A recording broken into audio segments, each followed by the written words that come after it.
Samajwadi party के कुछ गुंडे मेरे घर के सामने मोदी और योगी को गाली दे रहे। सामने आ गए अभी अखिलेश तो कह देगा हाँ वोट है, लेकिन जाने के बाद वोट नहीं। इसलिए ईवीएम पे सवाल उठाते हैं। जानने के लिए हमारे साथ आज मौजूद हैं रघुपाल सिंह भदौरिया, जो पहले सपा के सिपाही थे, सपा का झंडा थामते थे, लेकिन अब भारतीय जनता पार्टी में शामिल हो गए हैं और कह रहे हैं न्याय की लड़ाई हम पुनः लड़ेंगे, इनके ऊपर बहुत अत्याचार हुआ है। इन्हीं से बात करेंगे। नमस्कार, बहुत स्वागत है आपका हमारे चैनल में। बहुत बहुत धन्यवाद आप लोगों का।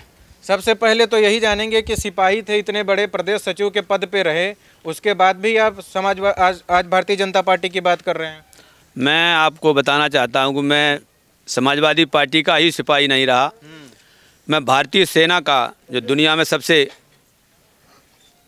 अनकोड़ी सेना है, उसका भी सिपाही रहा हूं।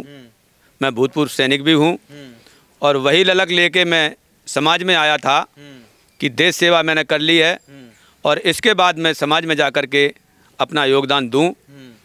और वो योगदान मैंने माननीय नेताजी के माध्यम से, नेताजी ने मुझे बुलाया। नेताजी यानी मुलायम सिंह यादव। जितनी प्रशंसा की जाए उतनी कम है नेताजी की। उन्होंने मुझे बुलाया और पार्टी में जोड़ा। मैं पार्टी में मैंने काम किया। 3 महीने बाद माननीय नेताजी ने कहा इनको प्रदेश सचिव बनाओ। मुझे प्रदेश सचिव बनाया गया। आदरणीय शिवपाल यादव जी प्रदेश अध्यक्ष थे, उनके नेतृत्व में उन्होंने मुझे प्रदेश सचिव बनाया। उनके कार्यकाल में रहा। उसके बाद आदरणीय परम श्रद्धेय अखिलेश भैया जी प्रदेश अध्यक्ष बने तो मैं प्रदेश सचिव से हट गया। हट गए? हाँ। कैसे ही अखिलेश यादव बनते ही हट गए? दूसरी कार्यकारिणी हुई। दूसरी कार्यकारिणी गठित की अखिलेश भैया ने। मुझे उसमें प्रदेश कार्य समिति में मेरे पास लेटर आया, वो मैंने वापस कर दिया। अच्छा। वो मैंने स्वीकार नहीं किया। उसके करीब 6 महीने बाद प्रदेश सचिव का फिर दोबारा मेरे पास मनोनीत लेटर आ गया। मैं प्रदेश सचिव दोबारा हो गया।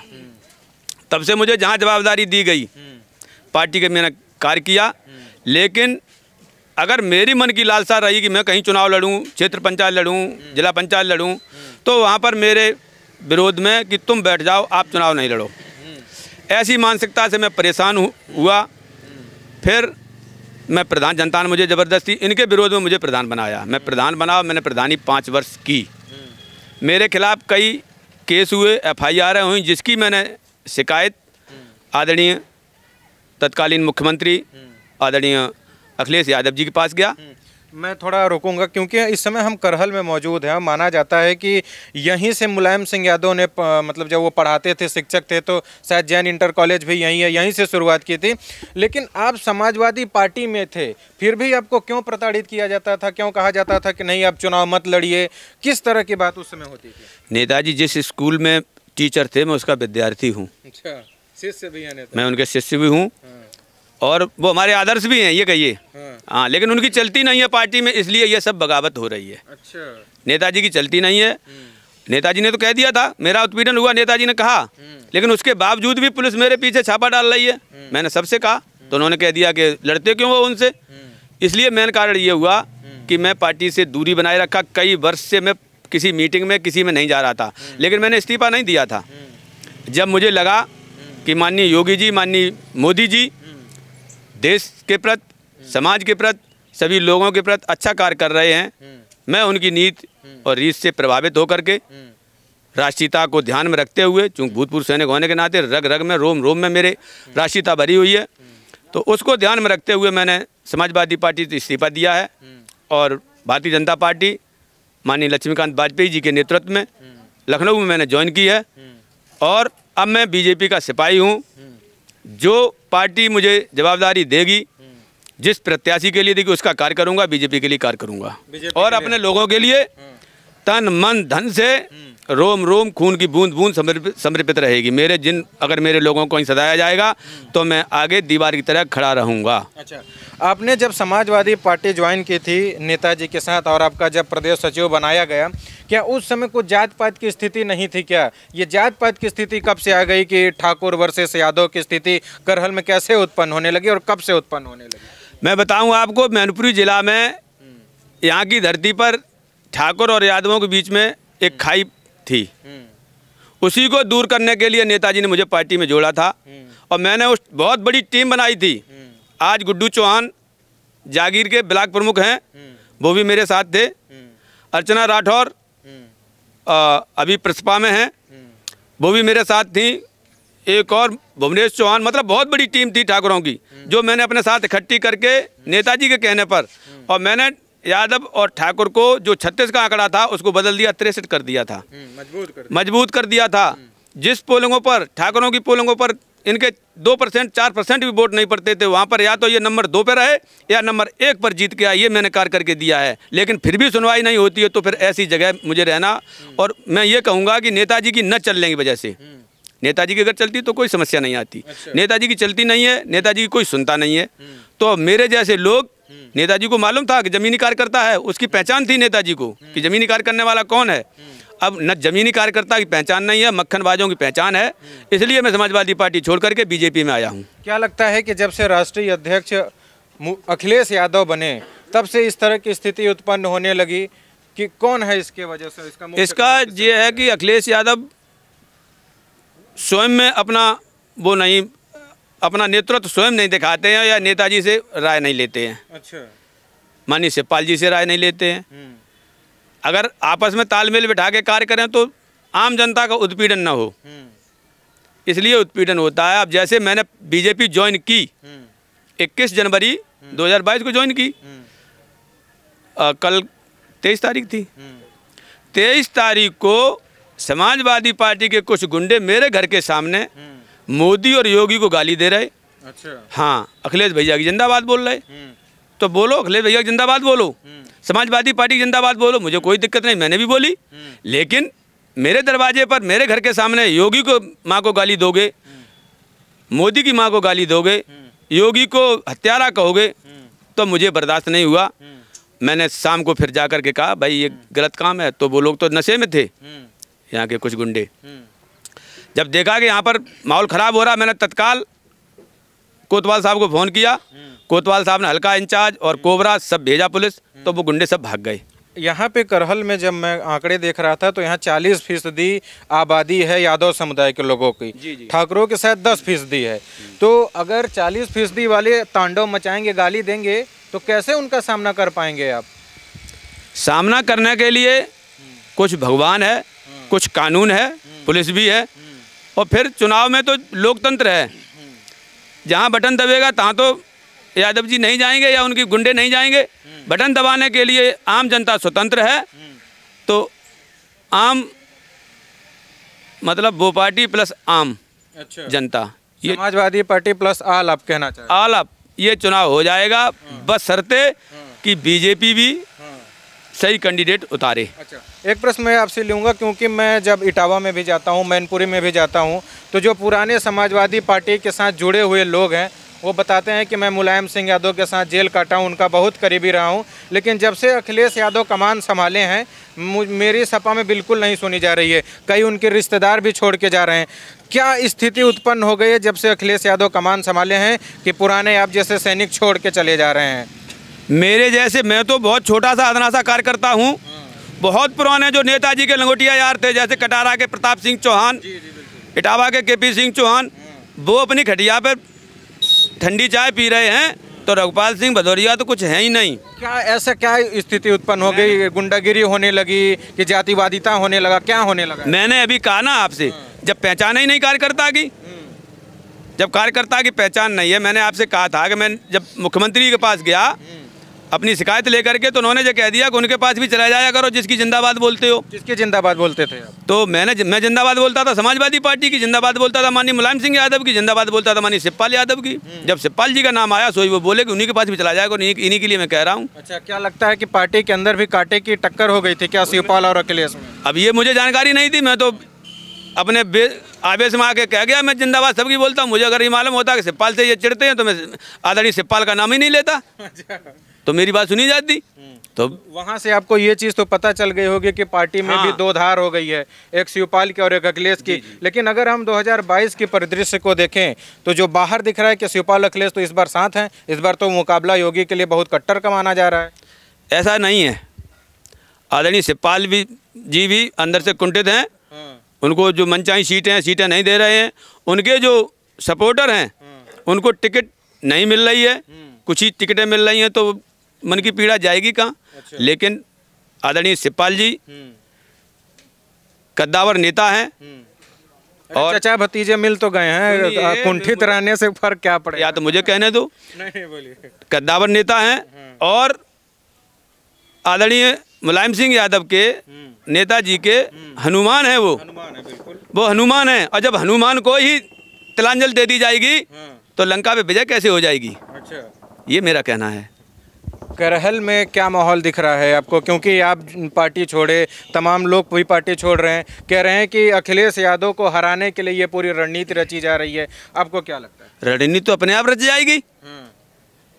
जैसे कर्म करेंगे, अगर हम पेड़ आम का लगाएंगे, आम की तो इच्छा करनी चाहिए, या बबूल के कांटे मिलेंगे, आम ही तो मिलेगा। तो जैसे कर्म करोगे, कार्यकर्ता की वैल्यू नहीं है, बेई मक्खनबाज कार्यकर्ताओं की वैल्यू रहेगी, तो फिर वो चुनाव तो अपने आप ही हो जाएगा। आम जनता तो एक तरफ जाएगी। और फिर जनता तो यहाँ योगी की नीतियों से बहुत प्रभावित है। महीने में 2-2 बार फ्री राशन मिल रहा है इनको, फ्री गैस कनेक्शन हो गए, सभी की रोडें बन गई, सभी के मकान आवास मिल गए, सभी को हमारी समझ में 100% शौचालय बन गए, तो जनता तो खुश है।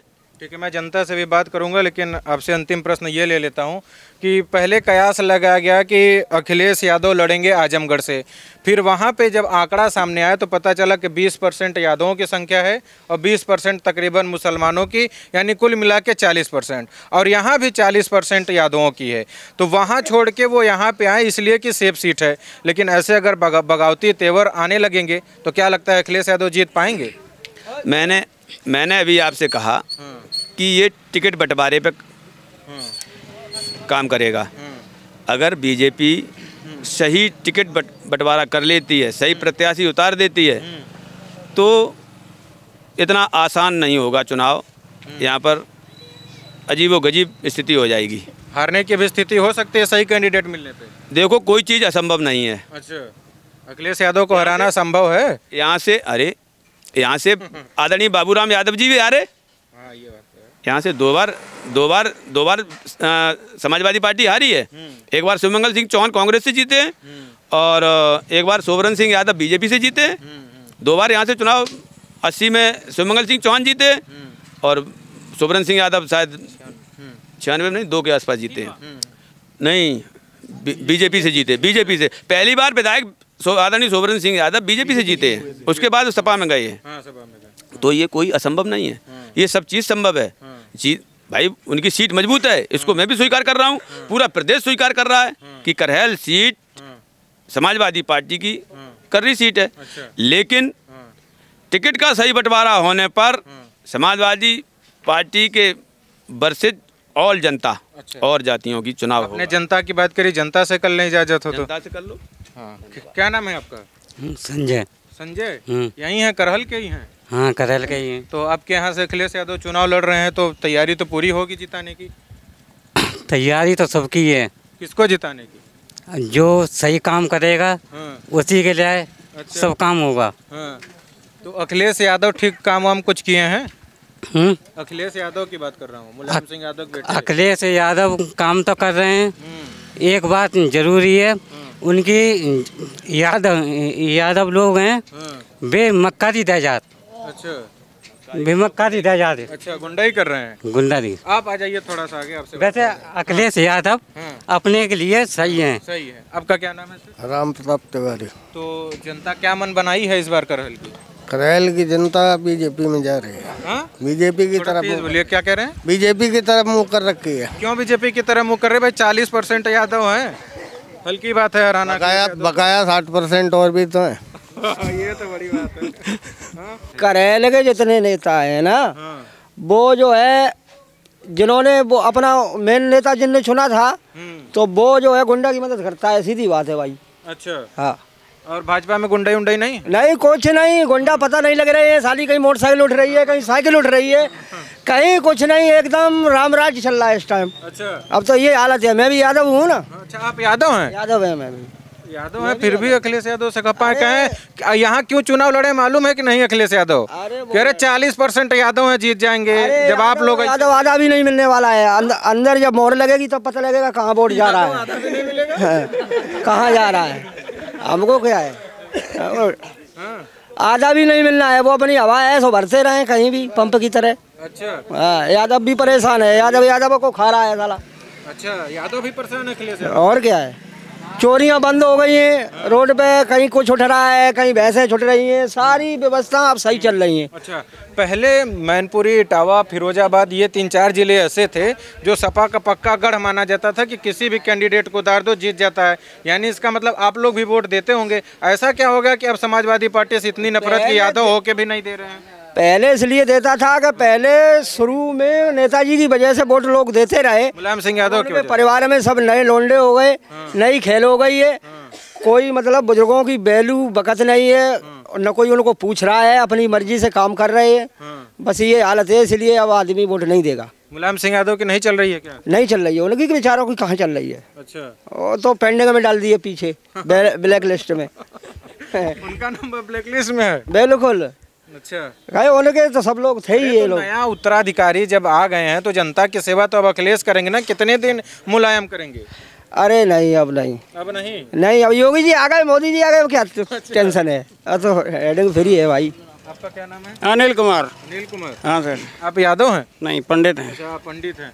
तो आप बताइए। हम तो सर योगी जी तक खुश हैं। योगी जी से खुश हैं? हाँ जी। क्यों? योगी जी सरकार में हमारी बहन बेटियां रात के 8-9 बजे तक घूमती हैं, 10 बजे जाएं, कोई दिक्कत नहीं, कहीं भी चली जाएं, छेड़खानी नहीं होती है। और यहाँ तो लूट मचती थी, दिन दोपहर बहन बेटियों के जेवर छीन लिए जाते थे, वो सब परेशान थे। अब हम लोग सब आज़ाद हैं, इसीलिए हमें योगी का राज चाहिए। पूर्व मुख्यमंत्री यहाँ से चुनाव लड़ रहा है, क्या माहौल रहेगा? माहौल तो कुछ नहीं सर, देखने को है, ये तो हार जाएंगे।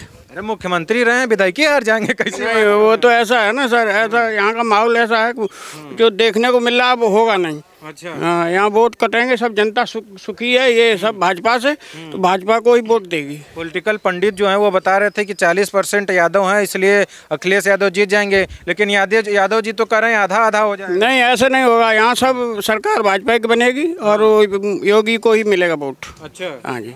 अखिलेश यादव तो कह रहे हैं कि बहुत ज्यादा अराजकता हो गई है, ऐसे डरा धमका के वोट नहीं मिलेगा। ये डरा धमका के मुँह पे तो कह देगा आदमी हाँ हम हैं अखिलेश के साथ, लेकिन अखिलेश के साथ नहीं, पेट से नहीं है। कभी डरा धमका के वोट लिया गया है क्या? कैसा? ऐसे जैसे सामने आ गए अभी अखिलेश तो कह देगा हाँ वोट हैं, लेकिन जाने के बाद वोट नहीं, पेट से वोट नहीं देगा आदमी, मुँह से कह देगा, पेट से वोट नहीं मिलेगा। मुंह से कह देंगे वोट देंगे लेकिन देंगे नहीं, पेट से नहीं मिलेगा। इसलिए सरकार वो इसीलिए ईवीएम पे सवाल उठाते हैं कि आप लोग बोल तो देते हैं लेकिन देते नहीं ना, इसीलिए तो गरीब आदमी आप सुखी है। अच्छा, हाँ, हर सरकार में अनाज भी मिल रहा है उसे, और उसको जो पेंसिल मिल रही है, सब सुखी है, इसलिए सरकार भाजपा की ही बनेगी। आपका क्या नाम है? विमल सागर। आप क्या करते हैं? मैं डिश लगाता हूँ। अच्छा, हाँ, छतरी लाइट का काम करते हैं। हाँ। हम तो बहुत ही मोदी जी से खुश हैं। डिश लगाते हैं, कनेक्शन किसका सही चल रहा है? करल अभी तो मोदी जी का सही चल रहा है। अच्छा, हाँ, लाइट भी जैसे कि ज़्यादा आ जाता है ना, हल्का कम भी कर देते वो। हमें तो बहुत पसंद है, हम जब भी चाहेंगे तो मोदी जी को ही चाहेंगे। अच्छा, हाँ जी। पूर्व मुख्यमंत्री जी को क्यों नहीं? वो युवाओं की इतनी बात कर रहे हैं यार, तुम लोग के लिए रोजगार देने की बात कर रहे हैं। अरे वो कुछ भी करें, हमारे जितने राज्य में अभी इसी राज्य में मिला, वो कभी भी राज्य में नहीं मिला है। अच्छा, हाँ। गुटखा उटका तो महंगा हो गया है ना? गुटखा बहुत महंगा कर दिया था, अभी तब भी खा रहे हो? अभी तो 5 रुपए का कर दिया है। हाँ। कितना महंगा हो जाए गुटखा तो खाओगे? नहीं खाएंगे। हाँ, नहीं खाएंगे, नहीं खाएंगे, नहीं खाएंगे। हम देंगे तो सिर्फ मोदी जी को ही देंगे। अच्छा, हाँ, और हम भी एक बार जेल में भी रह के आए, मेरे बाबा जी ने सपोर्ट किया है। हम उन्हीं का गुण गाएंगे। जेल में क्यों रह के आए? ऐसा क्या हो गया था? ऐसा कुछ घर का ही प्रॉब्लम था, इस वजह से गया था। अच्छा, हाँ। तो यार यहाँ पे कहते हैं सबके गढ़ है अखिलेश यादव का, यहाँ तो कोई जीत नहीं सकता। अब जो कहता होगा उसके बारे में सोचो, हमारे बारे में हम नहीं देंगे मोदी जी को, हम किसी को नहीं देंगे। अच्छा, किसी को वोट नहीं दोगे कि योगी को दोगे? योगी जी को देंगे। अच्छा, हाँ। और मुलायम सिंह यादव के बेटे को क्यों नहीं दोगे, अखिलेश यादव को? उनके राज्य में हमें सिर्फ मारपीट ही मिली है। अच्छा, हाँ। क्यों मारपीट मिली? कैसा माहौल था उनके राज्य में? अरे मैं जाटव हूँ। अच्छा, हाँ, कहीं पे भी जा रहा हूँ कि क्या है कि जाटव के गुंडा राज है हमारा यादव। अच्छा, हाँ। और पिटाई कर देते थे? क्यों? तो जब पुलिस के पास नहीं जाते थे कि हमको मारे हैं, अब जैसे कि हम लगाओ तमाम होता तो ट्रेन में चल रहे हैं, वो बोल रहे हम यादव हैं तो यहाँ पे ट्रेन में थोड़ू मिलेंगे हमको। हाँ, यानी हर जगह गुंडाई होती थी, घर में, ट्रेन में, दुकान में, कहीं हर जगह होती थी। ये गुंडाई खत्म कब से हुई है? जब से ये मोदी जी की सरकार आई है। अच्छा, हाँ जी। तो ये यहाँ मैनपुरी, इटावा, इन सभी जगह भी गुंडाई होती थी? हर जगह होती थी। अच्छा, और करते थे समाजवादी पार्टी के ही लोग? हाँ जी, वही लोग करते थे? वही लोग। सुनवाई कुछ नहीं। अच्छा। हाँ। और आज का क्या माहौल है? अगर आज मान लो जैसे तुम्हें पहले बोलते थे, आज तुम्हें बोलेंगे जाटो चल हटो, तो क्या क्या करोगे? तब बाबा जी के हम पास आ जाएंगे। अच्छा। जब बाबा को हम वोट देंगे तो बाबा के पास जाएंगे। अच्छा, तो बाबा जी के सरकार में सुनवाई हो रही है? हो रही है बराबर। बरोबर।